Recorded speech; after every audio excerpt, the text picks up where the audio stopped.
Welcome again to another surreal episode of this crappy car. I say surreal because, well, here we are again. It's Groundhog Day, and I'm tearing deeper and deeper into a Subaru engine because engine number 1 went bad. Engine number 2 blew up spectacularly on the freeway. So now I've got before me engine number 3. Yeah, that's right. Free Subaru, 3 engines. It's not so cheap anymore. But I'm determined to prevail. I'm going to prevail over this piece of aluminum and steel and crap. And I'm going to make it do what it's supposed to do.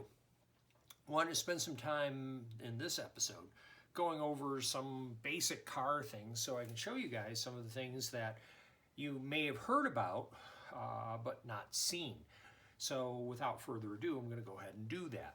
Now, the first engine, this crank that's right here, can't see it, it's off camera. Wow, that's heavy. This little guy right here is the crank from the first engine. This is a Subaru EGA25 crank. Really cool crank because it's got 1, 2, 3, 4, 5 main bearings and it's really short. Single plane crank, that means that the crank journals are all in the same plane. And if you look real close, I'll hold this up so you can see it. That journal right there in the middle of the screen, that's the one that went bad. This is the rod that spun. That's the number 3 rod. That's what spun on this. And it was messy. It was dirty. It was ugly. And a normal bearing will kind of look like this on the outside and be thick. You can kind of see how thick it is. And there's 2 of those. These are bearing shells. They sit together kind of like that. And those are your bearings. They kind of sit together like that. They go, hi, how you doing? I'm a bearing. This is what I do. When I took this apart, where it is, this guy over here, which you can't see because it's off camera, this is all that was left of this. This is all that was left. The rest of it, yeah, junk. The rest of it, you can probably, I don't know if you can see that or not, this stuff right here, that's the remnants of the bearing in the oil pan. You never want to find remnants of the bearing in the oil pan. That's a bad thing. So, well, we knew this engine's dead. Deep dead. So, with that in mind, I figured I'd take it apart and see what I was working with as far as engines go. And what I have here is an engine block out of a 2002 Subaru WRX STI, turbocharged, fast, I guess.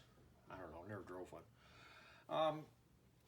And this one supposedly had 40,000 miles on it, but it had spun the number 4 journal, which is back here. Now, I've jigged this up. The journals are much better looking than these. All of these have scoring. If you can hear that, I'll pull it back here. I do this. There's scoring there. It feels rough to my fingernail. All the bearings are bad. This would all have to be reground, but this is so snotted up, there's a pretty good chance it's not salvageable, so we're not even going to try. We're just going to sit over there and say, sayonara. This one's in much better shape, and I could almost use it as it is, because this bearing surface is very smooth.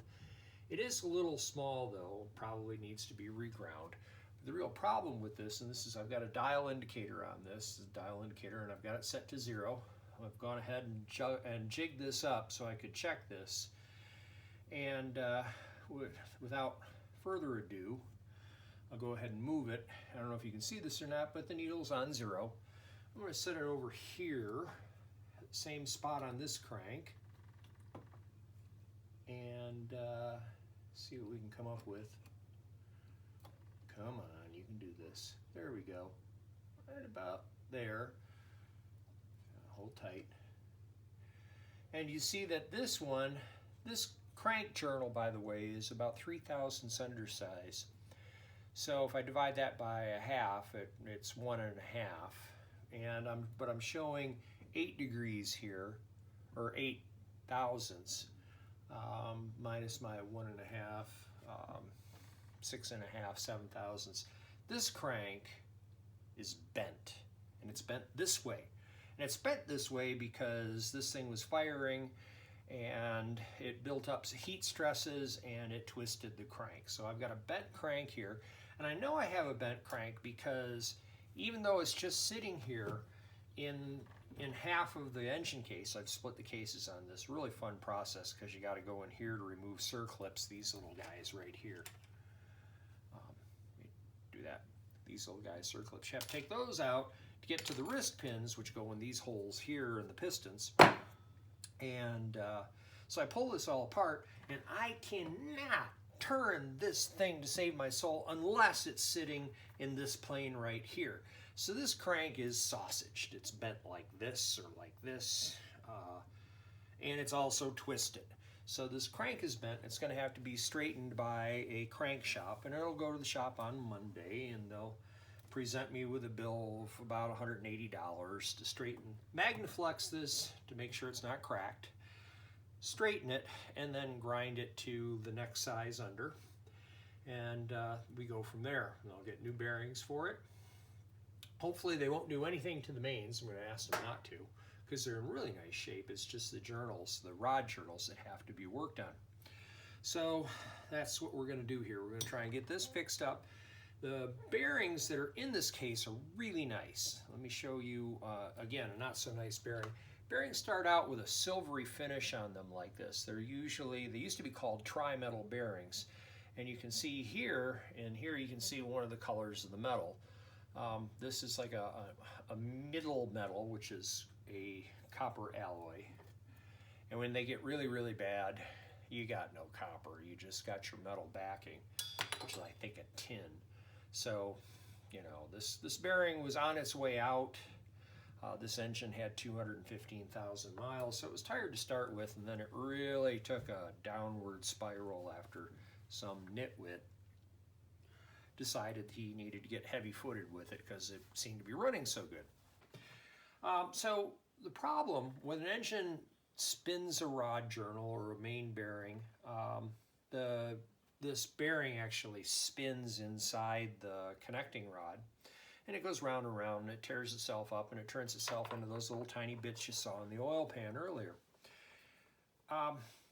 Those get into everything. And if you look closely here, I'll show you. Right there, you can see that there's scoring here and here and here. This is junk. Won't ever get used again.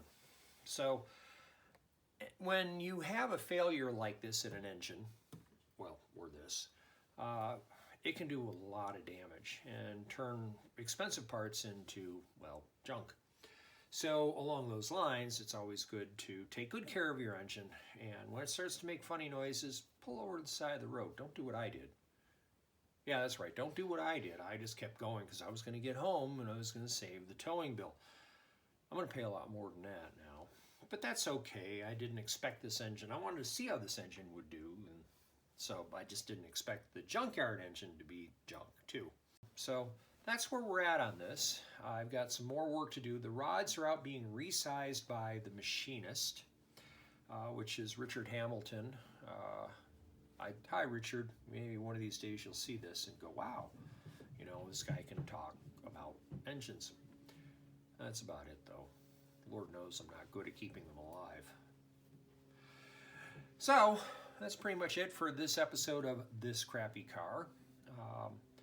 We'll get the rods resized, we'll get the crank ground and straightened, and we'll start putting this engine back together, hopefully in the next 10 days, 2 weeks, and put this car back on the road. For This Crappy Car, it's Chuck Sherman, and as always, enjoy the ride.